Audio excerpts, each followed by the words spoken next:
1700년 동안 숨겨진 절대 기도의 비밀. 당신의 느낌이 당신의 기도다. 그렉 브레이든. 뉴욕타임즈 선정 베스트셀러 작가인 그렉 브레이든은 시스코 시스템즈사에서 컴퓨터 시스템 수석 디자이너, 컴퓨터 지질학자, 기술 운용 매니저로 일했다. 그는 마음속 깊은 열망, 내면의 힘이 현실화되는 과정을 과학적 방법으로 탐구한 선도적 권위자이다.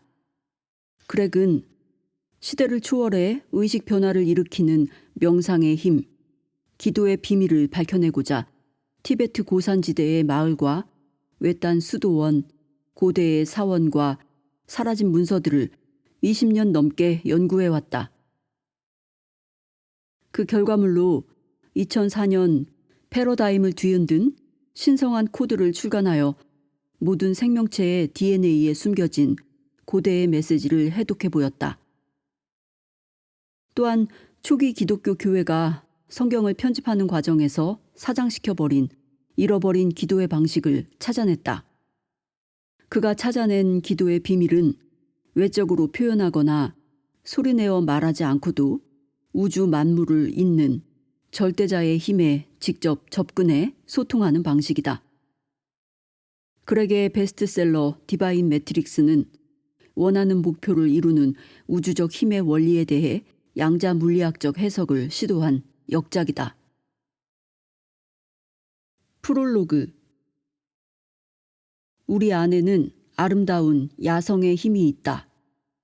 이 말은 프란체스코 수도회를 창시한 아시시의 성 프란체스코가 남녀노소를 불문하고 이 세상에 태어난 모든 인간은 불가사의한 힘을 가지고 있음을 설명하면서 한 말이다. 또한 이슬람교의 신비주의 종파인 수피교의 시인 루미는 마력과 같은 이 힘을 커다란 노에 비유하였다. 그는 이 힘을 노로 삼아 인생의 풍랑을 헤쳐나갈 수 있다면서 다음과 같이 말했다.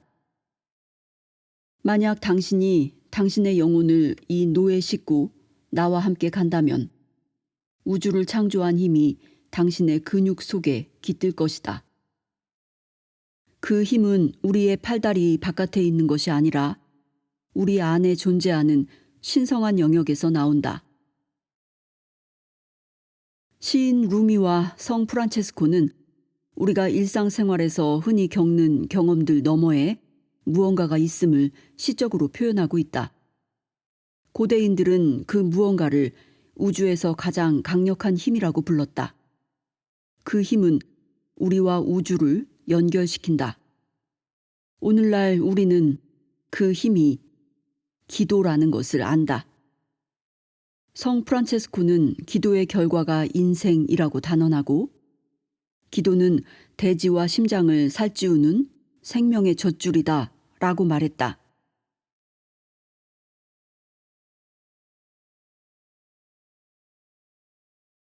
과거로 가는 다리. 우리와 우리보다 앞서 살았던 사람들을 연결하는 다리는 지식이다. 문명과 문명, 일생과 일생을 아울러 개개인의 이야기들을 총체적으로 엮어낸 것이 역사이다. 하지만 아무리 잘 보존된 과거의 정보라 할지라도 우리가 어떤 의미를 부여하기 전에는 한낱 자료에 불과하다. 과거에 대한 지식은 의미가 더해져야 비로소 현재의 지혜로 탈바꿈한다. 예를 들어 우리보다 수천 년을 앞서 살았던 사람들은 기도가 어떻게 효과를 발휘하는지, 우리네 삶에서 어떤 식으로 기도를 활용할 수 있는지 기도에 대한 지식을 전수했다. 우리 조상들은 최소한 5,000년 동안 크게 변하지 않은 언어와 풍습을 통하여 거대한 사원과 숨겨진 무덤 속에 기도에 관한 정보를 남겨놓았는데 그것이 지금까지 전해 내려오고 있다. 하지만 비결은 기도의 문구 자체에 있는 것이 아니다. 컴퓨터 프로그램이 가진 힘은 프로그램의 언어를 능가하는 것과 마찬가지로 우리가 기도할 때 고대하는 진정한 힘의 정체를 알려면 더 깊은 곳으로 들어가야 한다. 신비주의자 게오르게 구르지예프가 진리를 찾아 평생을 헤맨 끝에 얻은 것이 바로 이 힘일지도 모른다. 그는 수십 년을 이 사원에서 저 마을로, 이 스승에게서 저 스승에게 인도되어 고대인이 남긴 단서들을 추적하다가 중동 지역의 첩첩산 중에 은밀히 자리한 어떤 수도원에 이르렀다. 그는 그곳에서 위대한 스승을 만났고 그 스승으로부터 진리를 쫓아 그 먼 길을 걸어온 수고를 보상받을 만한 말을 들었다. 이제 자네는 어떤 조건 하에서 마음속 열망이 실체가 되는지 알게 되었네. 나는 구르지예프가 깨달은 것이 기도라는 것을 믿어 의심치 않는다. 성 프란체스코가 아름답고 야성적인 힘이라고 부른 것을 우리 안에서 이끌어내고 마음속에 간직한 열망을 실현할 조건을 만들려면 자기 자신과의 관계와 세상과의 관계, 신과의 관계를 먼저 이해해야 한다. 그렇다면 어떻게 그것을 이해할 수 있을까? 과거의 지식에서 그 비법을 유추해보자. 칼릴 지브라는 그의 저서 예언자에서 우리가 이미 알고 있는 것은 배울 수 없음을 지적하며 다음과 같이 말한다. 이미 반쯤 눈을 뜨고 잠에서 깨어나려는 지식을 당신에게 가르칠 수 있는 사람은 없다. 힘은 이미 우리 안에 있다. 하지만 그 힘과 소통하기 위해서는 먼저 나는 진정 누구인가 하는 의문에서 해답을 찾아야 할 것이다. 우주에 대한 두 가지 질문. 시대를 앞서간 인류학자 루이스 리키는 가장 오래된 인류의 흔적을 찾는 일이 왜 중요한가라는 질문에 이렇게 대답했다. 나는 우리가 누구이며 어디에서 왔는지를 이해하지 않고서는 한 발짝도 앞으로 나아갈 수 없다고 생각한다. 나는 리키의 말에 여러 가지 진리가 담겨 있다고 믿는다. 나는 그의 말을 굳게 믿었다. 그런 만큼 어른이 된 후에도 우리는 누구이며 과거의 지식이 어떻게 우리를 더 나은 사람으로 만들고 더 좋은 세상을 만드는지를 알아내는 데에 대부분의 시간을 보냈다. 나는 베일에 쌓인 우리네 과거의 열쇠를 풀기 위해 극지방을 제외하고 안 가본 곳이 없을 만큼 지구의 구석구석을 돌아다녔다. 카이로와 방콕 같은 대도시에서부터 페루와 볼리비아 같은 외딴 마을로 히말라야에 있는 티베트의 오래된 사찰에서 네팔의 힌두 사원까지 다양한 문화를 체험하는 동안에 내 마음속에는 확실한 실마리가 떠올랐다. 세상 사람들은 20세기의 삶을 대변했던 고통과 불확실성을 극복할 무언가를 기대하고 있었다. 사람들은 평화와 더 나은 내일의 희망을 갈망하고 있었던 것이다. 겉으로 드러난 우리네 문화와 생활 양식은 각양각색이지만 누구나 추구하는 바는 본질적으로 같다. 집이라고 부를 수 있는 보금자리와 가족을 부양하는 생계수단과 자기 자신과 아이들을 위한 더 나은 미래가 그것이다. 내게 직접 물어보든 통역자를 통해서든 모든 문화권의 사람들이 한결같이 나에게 던졌던 질문은 두 가지였다.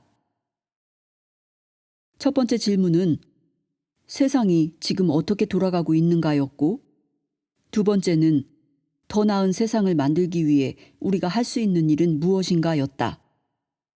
이 두 가지 의문은 오늘날의 기도 관습과 태초에 시작된 소중한 영적 전통 사이의 관계를 이해하면 풀 수 있을 것이다. 400년 전 아메리카 대륙의 남서쪽 고지대 사막에 살았던 위대한 지혜의 수호자 나바호 인디언은 땅과 자연과 주변 부족에 의해 고난을 겪어야 했다. 그들은 극심한 가뭄과 더위, 식량 부족이라는 극단적인 환경을 겪는 동안 바깥 세상의 혹독한 환경을 견디기 위해서는 고통에 숨겨진 내면의 힘을 이용해야 한다는 걸 깨달았다. 인생이 시련에 직면했을 때 극심한 고통의 나락으로 떨어지기도 하지만 한편으로는 내면에 있는 강력한 힘이 드러난다는 사실도 그들은 깨달은 것이다. 생존의 열쇠는 역경에 처했을 때 길을 잃지 않고 오히려 인생의 시련에 집중하는 데 있었다. 그들은 그들 자신 안에서 닻을 찾아야만 했다. 마음속에서 시련을 견뎌내는 강인한 힘을, 오늘보다 더 나은 내일이 올 거라는 믿음을 찾아야만 했다. 그들은 그들 자신 안의 힘으로부터 위험을 감수하고 인생을 바꾸는 자신감을 얻었으며 세상을 이해할 수 있었다. 오늘날 우리의 인생은 수세기 전 아메리카 남서부 지방의 고지대 사막을 누비던 나바호 용사들의 삶과 그리 다르지 않을지도 모른다. 비록 풍경은 달라졌고 환경은 변했지만 오늘날의 우리는 여전히 믿음의 근간이 흔들리고 인내심의 한계를 시험당하는 괴로운 상황에 처해 있다. 흔히 상실의 시대라고 말하는 세상, 무의미한 증오로 점철된 세상, 관계의 단절과 가정의 해체와 사회 전체의 생존을 위협받는 상황이 그 어느 때보다 빈번한 세상에서 우리는 날마다 평화와 기쁨과 질서의식을 가지고 살아가도록 내몰리고 있다. 고대인의 지혜가 늘 그렇듯 나바호 인디언의 전통은 행복이든 고통이든 모두 똑같이 우리의 책임이라고 강조한다. 일명 아름다운 기도라고 불리며 오늘날까지 전해 내려온 그들의 지혜는 기록과 구절마다 조금씩 다르긴 하지만 그 기도에 깃든 정신만은 짤막한 세 구절로 요약될 수 있다. 나바호 인디언의 연장자들이 단 3마디에 담아낸 세상이 안팎으로 연결되어 있다는 심오한 지혜는 과학적으로는 최근에 들어서야 비로소 사실로 입증됐다.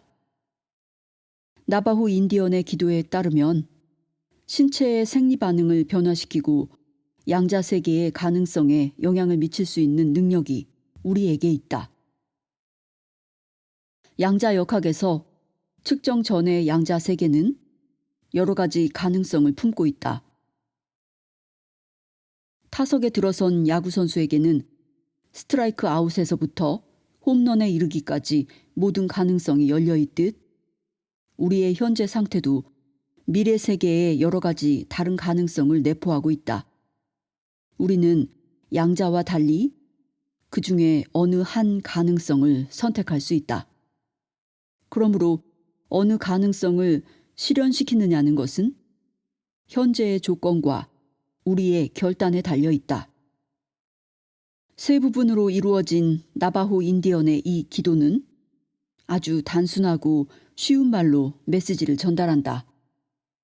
나바호 인디언 말로 니즈호니구 빌이나라는 말은 대략 아래와 같이 읽힌다. 즉, 아름다움과 더불어 살고 아름답게 살며 아름다움을 인생의 기반으로 삼아라. 이 기도말을 지은 지은이는 오래전에 잊혀졌지만 모든 희망이 사라진 상황 속에서도 새롭게 희망을 가져야 한다는 기도의 메시지는 오늘날에도 여전히 유효하다. 나바호 인디언의 아름다운 기도에는 단순한 말 이상의 것이 담겨 있다. 인류가 풀어야 할 가장 큰 난제 중에 하나를 풀 수 있는 열쇠가 이 단순한 기도의 말 속에 들어있는 것이다. 인생의 상처를 어떻게 극복할 수 있을까? 행여 상처를 입을까 하는 두려움에 매일 무의미한 삶을 살아가기보다는 아름다움과 기도의 힘을 발판 삼아 삶의 경험 속으로 뛰어들어야 한다. 우리를 덮칠지도 모르는 고통은 일시적이라는 것을 알아야 한다. 아주 오래전 나바호 인디언들은 아름다운 기도를 통해서 힘과 위안을 얻고 세상의 고통에 대처하는 길을 찾았다. 남아메리카 나바호 인디언이나 티베트 승려의 전통에는 어떤 비결이 숨어 있기에 대부분의 사람들이 이 땅과 사람들과 절대자와의 관계를 상실하고 방황할 때에도 이들은 안정적으로 평화롭게 행복하게 지낼 수 있었을까? 이들의 어떤 지혜를 따르면 더 나은 사람들과 더 나은 세상을 만들 수 있을까? 상처, 축복, 아름다움, 그리고 기도. 선조들이 남긴 유산 속에는 마음을 치유하고 평화를 부르는 기도의 비결이 숨어 있다. 고대의 그노시스파와 에세네파의 글에서부터 아메리카 대륙 전역에 걸쳐 생존하고 있는 인디언 부족들의 전통에 이르기까지 상처와 축복과 아름다움을 우리가 극한의 시련을 이겨내기 위한 열쇠로 인정하고 있다. 기도는 경험을 통해 깨달은 교훈을 삶에 적용하는 언어이다. 이러한 관점에서 보면 지혜와 상처는 동일한 경험의 양극단이며 동일한 순환 고리의 시작이자 완성이다. 우리는 소중한 것을 잃어버리거나 어떤 것에 실망할 때 혹은 우리의 감정을 송두리째 흔드는 소식을 접할 때면 본능적으로 상처부터 받는다.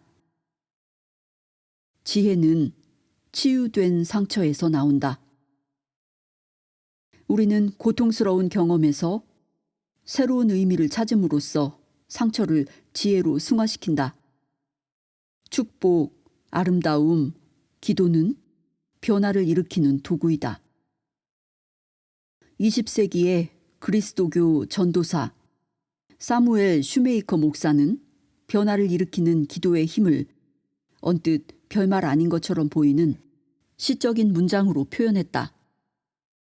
즉, 기도는 우리가 처한 상황을 변화시키진 못하더라도 우리 자체를 변화시키는 건 확실하다. 라고. 시간을 거슬러 올라가서 상처받은 일 자체를 돌이킬 수는 없지만 사랑하는 이를 잃고 약속이 깨지면서 받은 충격과 실망이 뜻하는 바를 변화시킬 수는 있다. 우리에게는 그럴 힘이 있다. 그러므로 우리는 가장 깊은 상처조차도 치유하겠다는 결심을 하게 되는 것이다. 지혜와 상처의 관계를 이해하지 못한다면 고통을 인내하는 것은 무의미하고 잔혹한 짓이다. 그리고 해답이 없는 고통의 순환 속에서 인내는 계속될 것이다. 그렇다면 인생의 상처로부터 자신을 건져내고 그 경험 속에서 지혜를 터득할 수 있는 방법은 무엇일까? 얼마 전까지만 해도 까맣게 몰랐던 상실과 배신의 뒤통수를 맞고 그 충격에 몸을 떨게 되었을 때 어떻게 하면 다른 곳으로 눈을 돌릴 수 있을까? 어떻게 하면 쓰라린 감정에서 벗어나 안식처를 찾을 수 있을까라고 고민에 빠진 적이 있는가? 이제 축복의 힘이 등장할 때가 왔다. 축복은 놓아주는 것. 축복은 상처받은 감정을 다른 감정으로 대체하고 인생의 상처로부터 해방되는 길이다.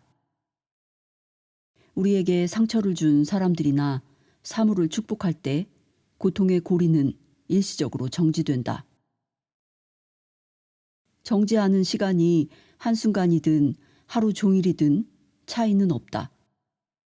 시간의 길이에 상관없이 축복을 하는 동안에는 치유와 새로운 인생을 향한 문이 활짝 열린다. 상처에서 벗어나 있는 동안에 다른 무언가가 머리와 마음 속으로 들어온다는 것이 중요하다. 그 무언가는 바로 아름다움의 힘이다. 아름다움은 변신의 귀재. 성스러운 고대의 전통에 따르면 아름다움은 만물에 깃들어 있다. 우리가 일상생활을 어떻게 해석해서 받아들이든 상관없다. 아름다움은 이미 창조되었고 항상 존재한다. 균형과 조화에 관한 인간의 개념은 늘 변화한다. 우리가 유행을 따라서 환경을 개조하고 새로운 관계를 만들어내며 새 집으로 이사를 가는 동안에도 아름다운 모습으로 탄생할 건물의 자재는 이미 존재하고 있었다. 고대인들은 단순히 눈을 즐겁게 하는 것이 아니라 마음과 머리와 영혼까지 감동시키는 경험을 아름다움이라고 표현했다. 우리에게는 인생의 가장 추한 순간에도 아름다움을 포착하는 능력이 있다. 그 덕에 상처에 새로운 의미를 부여하고 자신을 추스릴 수 있는 것인지도 모른다. 이런 관점에서 본다면 아름다움은 우리를 새로운 경지로 끌어올려주는 추진력이다. 하지만 정작 중요한 것은 우리가 관심을 기울이기 전까지 아름다움은 잠들어 있다는 것이다. 아름다움은 우리가 삶 속으로 초대를 할 때에만 잠에서 깨어나기 때문이다. 우리가 잃어버린 기도. 세상은 우리가 어떤 생각과 감정을 가지고 있든 최대한 합리적이고 사랑스러운 사람이 되라고 몰아친다. 국경 너머에서는 전쟁과 인종학살이 자행되고 나와 다르다는 이유로 서로를 미워하는 상황은 여전하다. 그런 상황 속에서 어떻게 하면 평화와 치유 같은 감정들을 느낄 수 있을까? 우리를 둘러싼 이런 상황을 극복하기 위해서는 상처와 고통과 분노와 미움으로 점철된 순환의 고리를 끊는 길을 어떻게든 발견해야 한다. 그 방법은 고대인들이 남긴 유산과 전통 속에 고스란히 남아있다. 그들은 우리네 인생이 우리의 모습을 비추는 거울 그 이상도 그 이하도 아니라고 말하고 있다. 아름다움을 느끼느냐 고통을 느끼느냐는 순전히 우리의 능력에 달렸다는 뜻이다. 우리들 각자가 세상을 치유하거나 고통을 양산하는 데 기여하고 있다는 고대인들의 생각은 점차 많은 과학적 연구에 의해 사실로 드러나고 있다. 20세기 후반에 진행된 실험은 우리가 에너지 장 속에서 헤엄치고 있으며 에너지 장은 우리 모두가 세상의 사건들, 우주 만물과 연결되어 있음을 증명했다. 양자 홀로그램이나 신의 정신 등 여러 가지 제목으로 진행된 연구는 우리의 마음속에 품은 믿음과 기도가 에너지 장을 통해서 주변 세상으로 전달된다는 것을 증명했다. 과학이나 고대의 전통이나 시사하는 점은 똑같다. 우리는 열망하는 것들을 삶 속에서 구체화시켜야 한다는 것이다. 그러기 위해서는 오늘날 지구상에서 가장 외딴 곳에 숨겨져 있는 잃어버린 기도의 가르침을 찾아야 한다. 1998년 봄, 나는 티베트 중부의 어느 수도원으로 22일 동안 성지순례를 떠나는 영광을 얻었다. 현대인들에게 잊혀진 기도의 흔적을 찾기 위해서였다.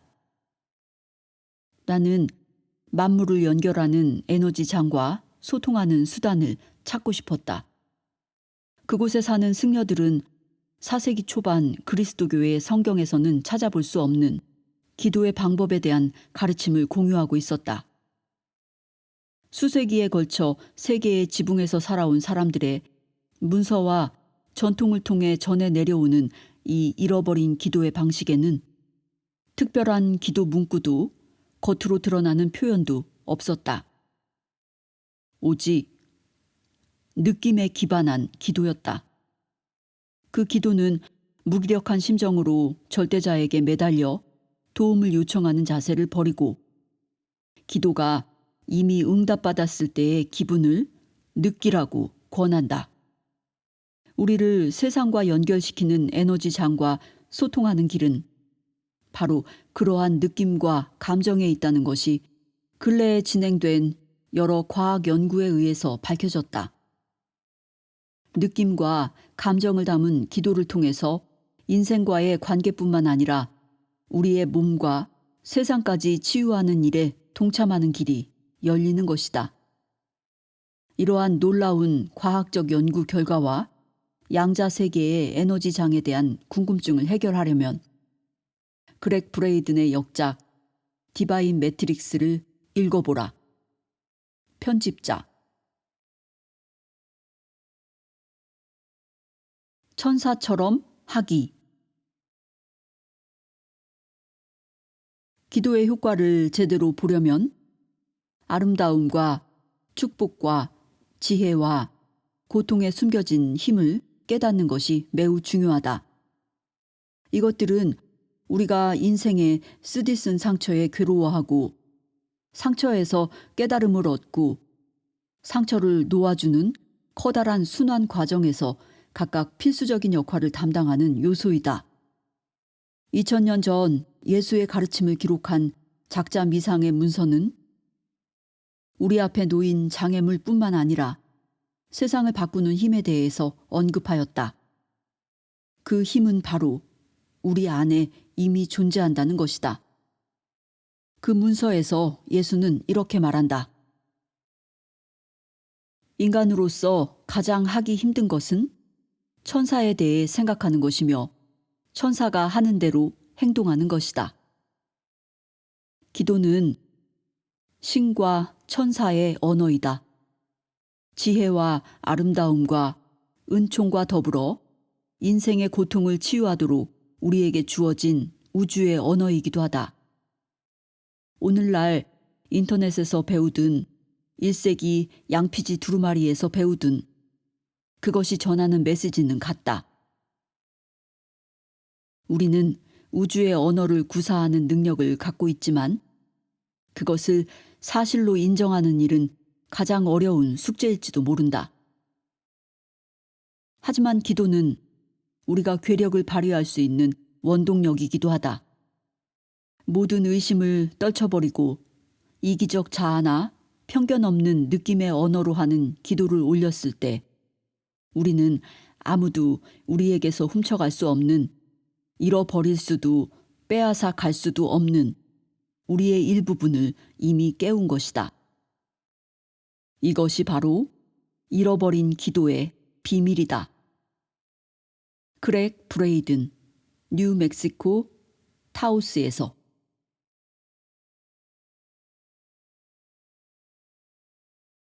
첫 번째 비밀. 느낌의 기도로 직접 소통하라.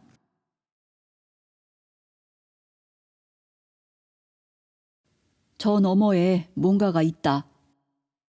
인식이 가능한 일상의 경계를 넘어선 그곳에 어떤 실제가, 어떤 힘이 있다. 그것은 신비로우며 우리에게 위안을 준다. 이제 그것에 대해 이야기해보자. 우리는 그것을 느낀다. 그것이 정확하게 무엇인지 알지 못하면서도 그것을 믿으며 그것에게 기도한다. 그것은 창조의 그물이니 성령이니 하는 여러 가지 이름으로 불리지만 고대의 전통은 그것이 실제로 존재한다는 것을 이미 알고 있었다. 그리고 삶에 적용하는 방법 역시 알고 있었다.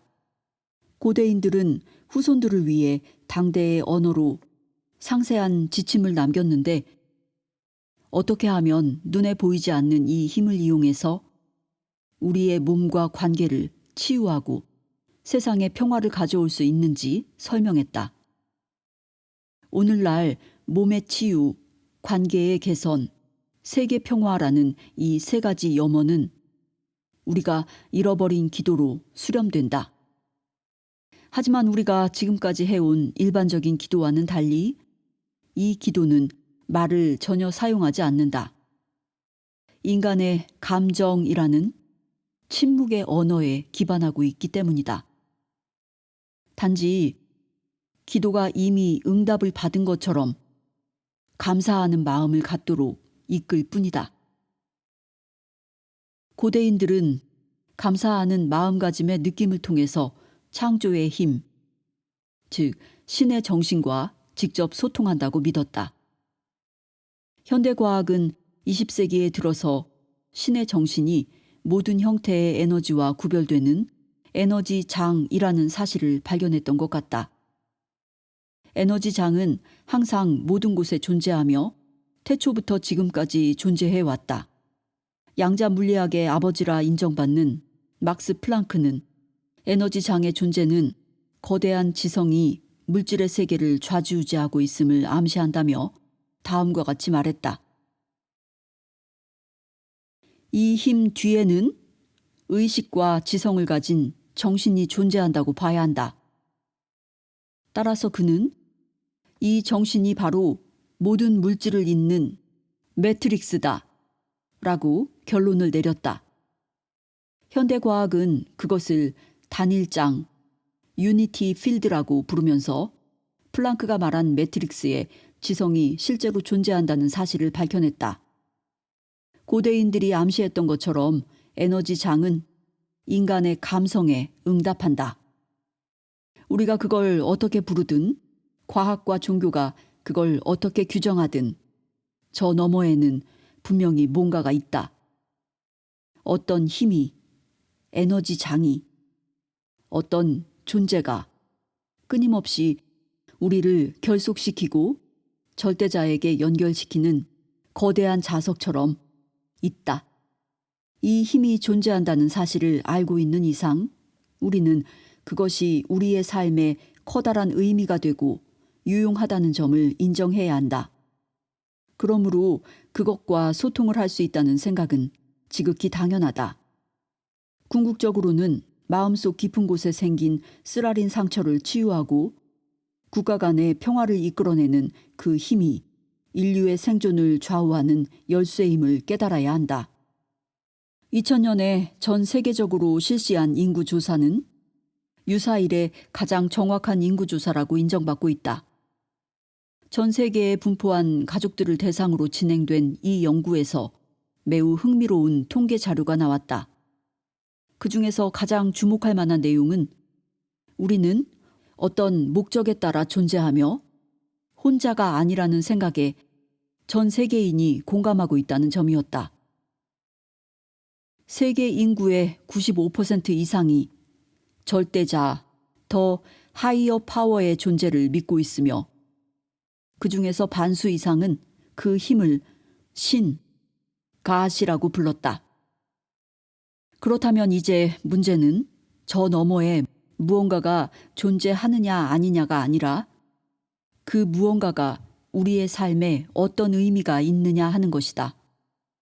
우리들 대다수가 믿는 절대자에게 어떻게 말을 걸 수 있을까? 해답은 수천 년 전에 고대인들이 자연의 비밀을 설명한 내용에서 찾을 수 있다. 다들 예상하겠지만 인간과 신을 연결시키는 언어는 누구나 겪는 아주 평범한 경험 안에서 찾을 수 있다. 그것은 바로 느낌과 감정의 경험이다. 4세기 그리스도교의 성경이 일반에 널리 퍼진 이후로 대중에게서 잊혀진 이 특별한 기도의 방식은 마음속에 일어나는 특별한 느낌의 감정에 초점을 맞추면 얼마든지 가능하다. 감정을 기도의 언어로 이용할 때 중요한 것은 기도가 어떻게 작동하는지 그 원리를 이해하는 데 있다. 오늘날 속세의 손길이 잘 닿지 않는 지구상에서 가장 외딴 곳에 있는 사원들의 경우를 보면 우리들 중 95%의 사람들이 실제로 있다고 믿는 존재와 소통하는 원형 그대로의 사례가 발견된다. 느낌이 기도다.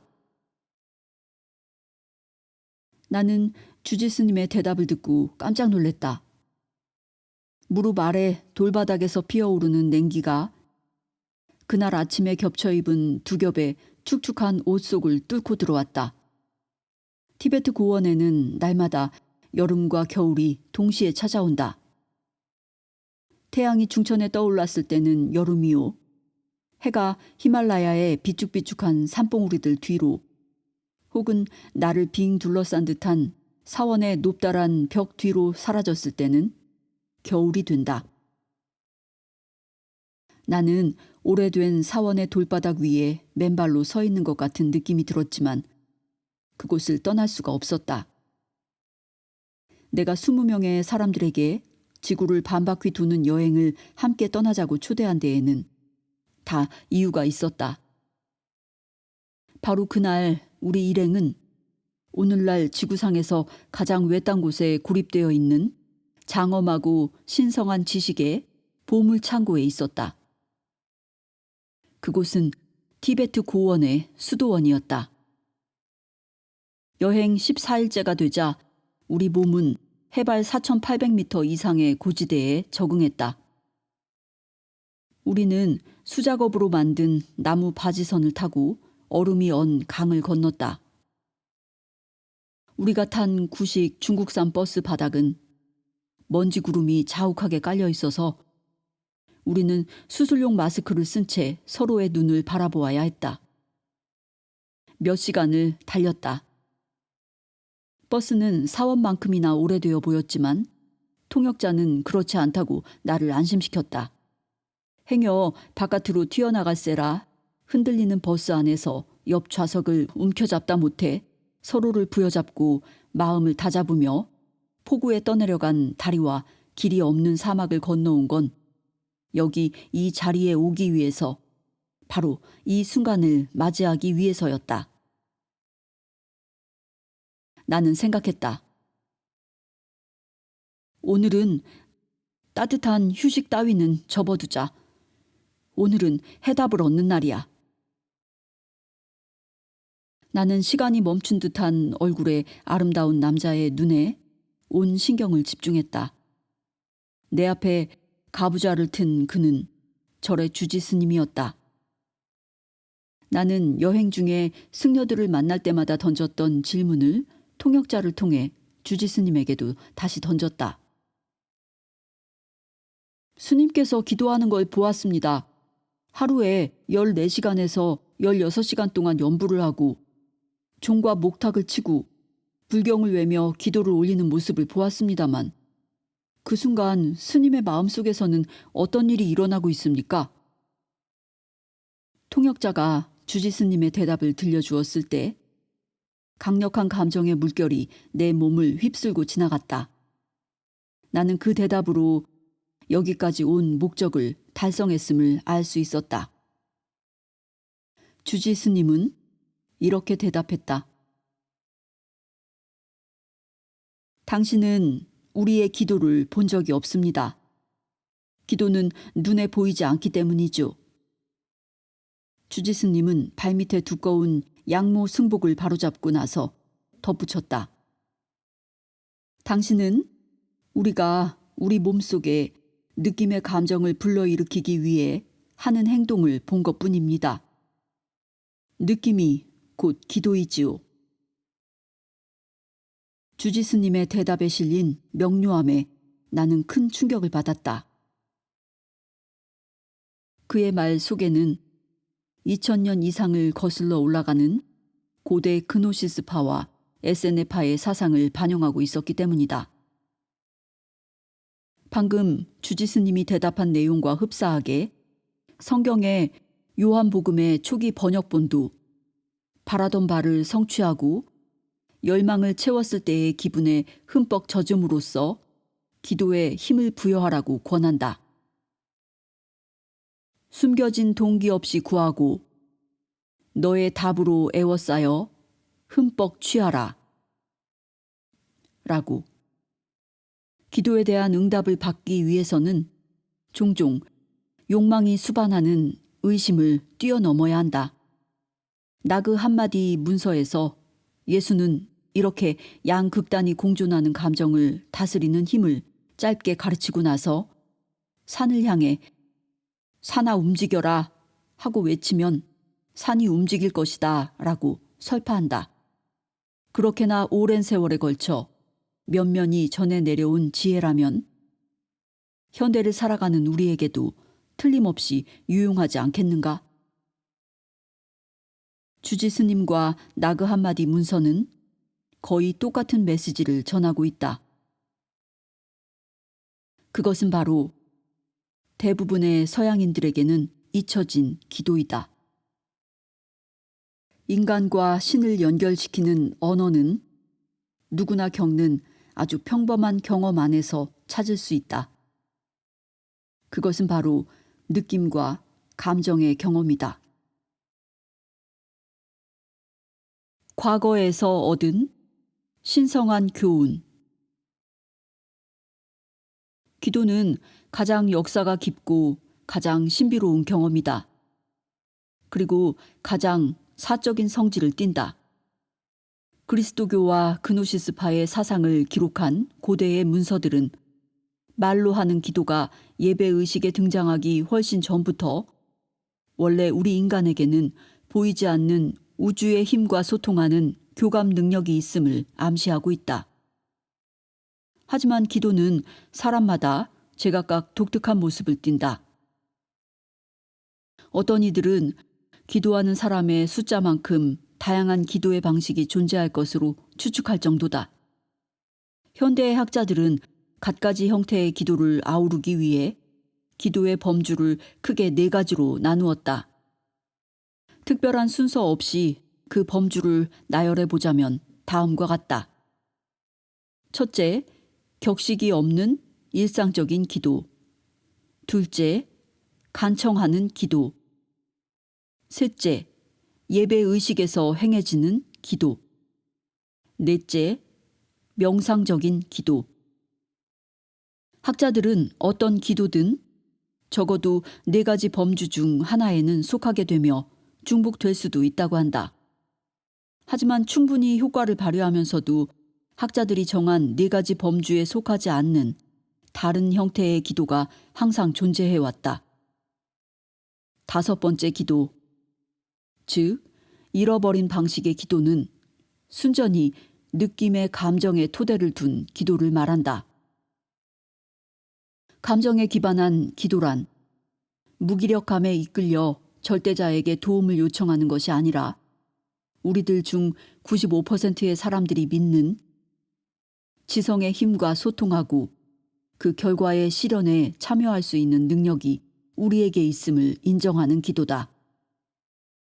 감정의 기도는 말도 손짓도 그 어떤 물리적 표현도 필요 없다. 단지 기도가 이미 응답을 받은 것처럼 분명하고 강력한 느낌이 피어나도록 유도할 뿐이다.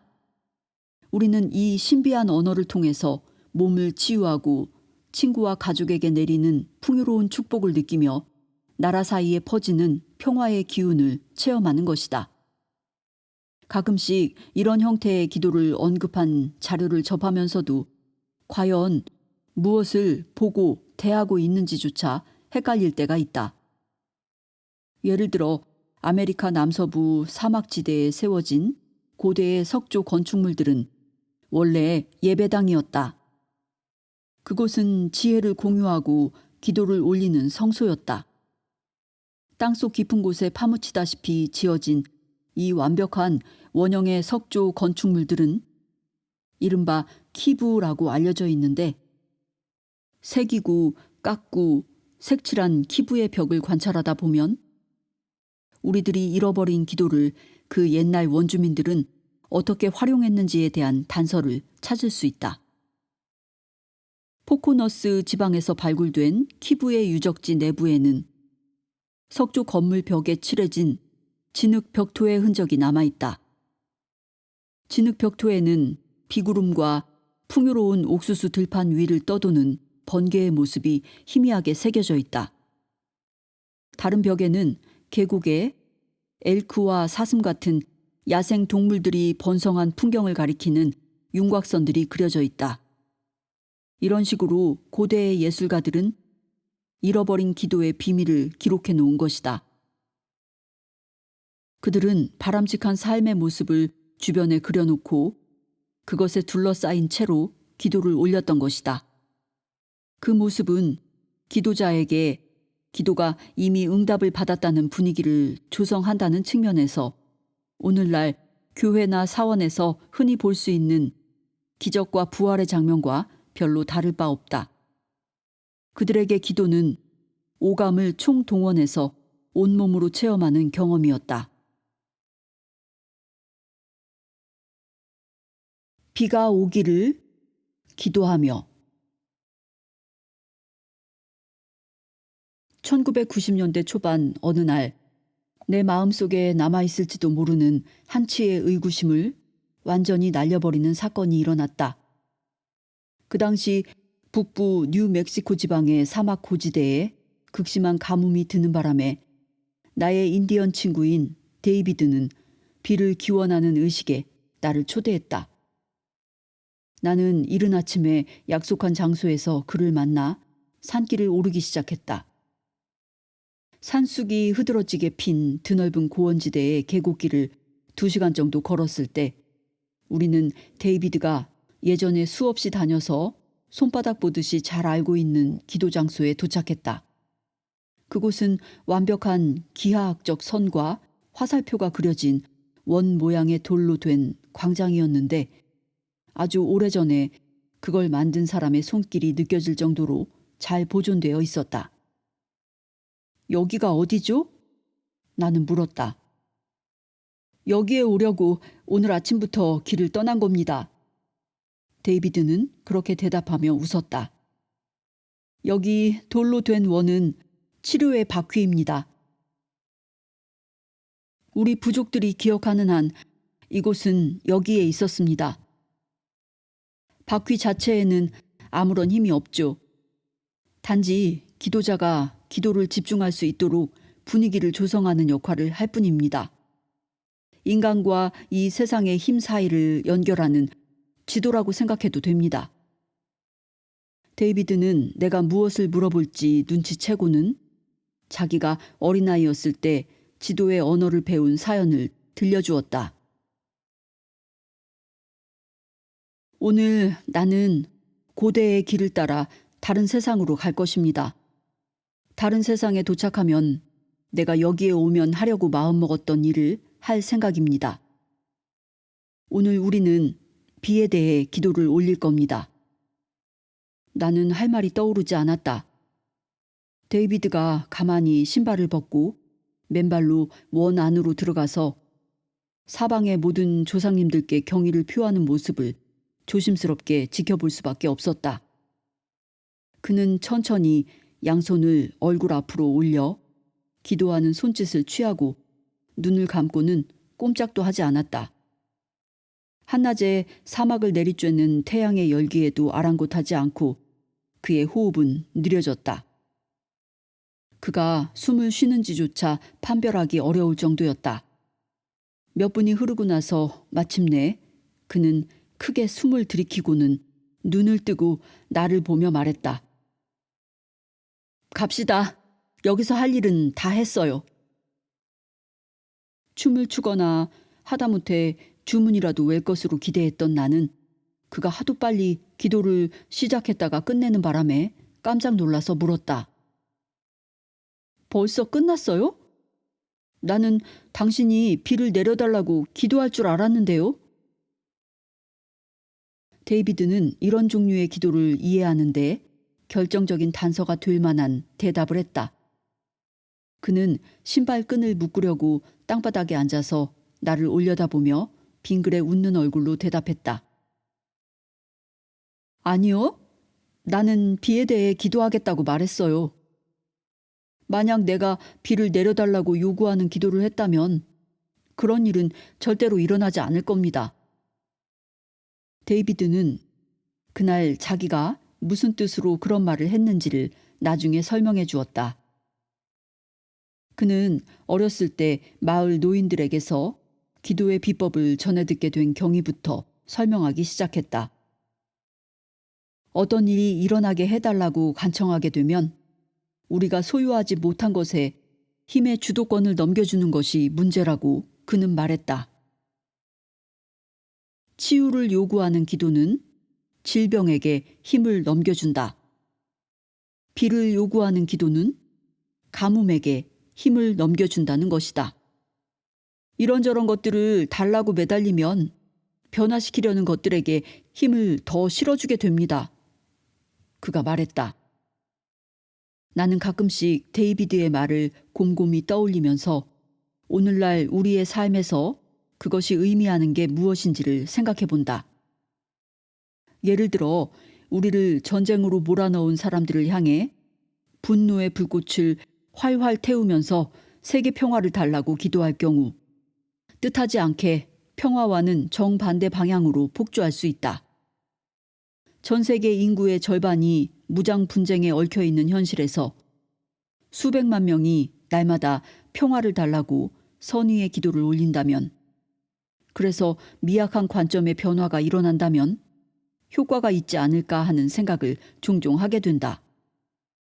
나는 데이비드를 보면서 물었다. 비를 내려달라고 기도하지 않았다면 무엇을 했나요? 그가 대답했다. 간단해요. 비가 주는 느낌을 상상하기 시작했어요. 그러자 내 몸에 닿는 빗방울의 느낌이 느껴졌죠. 비가 쏟아질 때 진흙투성이가 된 우리 마을 광장에 맨발로 서 있을 때의 기분을 느꼈어요.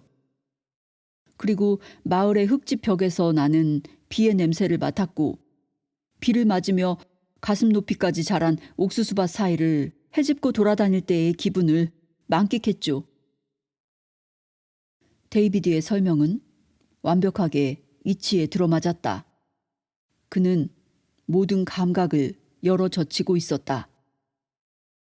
우리와 세상을 연결하는 후각과 시각과 미각, 촉각뿐 아니라 인간과 인간이 아닌 생물체를 구분짓는 생각과 느낌과 감정까지 동원한 것이다. 그는 그 강력한 고대의 언어를 이용해서 자연과 소통하고 있었다.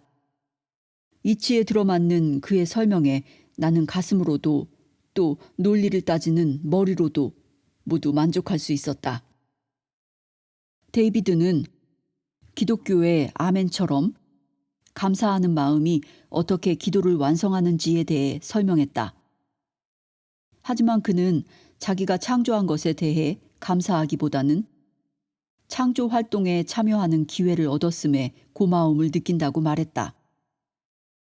감사하는 마음은 모든 가능성에 경의를 표하고 우리가 선택한 것들을 이 세상으로 불러오게 됩니다. 감사하는 마음가짐이 우리의 몸에 생명 친화적인 화학물질인 호르몬을 방출해서 면역 체계를 강화한다는 사실이 연구를 통해 밝혀졌다. 이때 일어나는 화학적 변화가 모든 창조물을 연결하는 것으로 보이는 신비한 물질을 통해서 우리 몸 바깥으로 양자 효과를 일으킨다. 데이비드는 오래전부터 전해 내려오는 부족의 전통 속에서 우리들이 잃어버린 기도를 공유하고 있었다. 아직 시도하지 않았다면 이 기도를 해보라고 권하고 싶다. 당신의 인생에서 일어나기를 바라는 것을 생각하라. 무엇이든 좋다. 자기 자신이나 다른 사람의 병을 치유하는 것일 수도 있고, 가족이 성공하는 것일 수도 있고, 인생의 동반자를 찾는 것일 수도 있다. 무엇이 되었든 그것이 이루어지기를 바라지 말고 이미 일어난 것처럼 느껴야 한다. 심호흡을 하면서 기도가 이루어졌을 때의 그 충만감을 구체적으로 모든 면에서 느껴라. 자, 이제는 기도가 응답을 받고 나서 달라진 당신의 인생에 대해 감사하는 마음을 느껴보자. 도움을 요청하면서 느끼는 간절함과 열망이 아니라 감사하는 마음에서 비롯되는 편안함과 해방감을 맛보는 것이다. 간절함과 편안함 사이의 미묘한 차이는 간청하는 것과 받는 것을 구분하는 힘이다.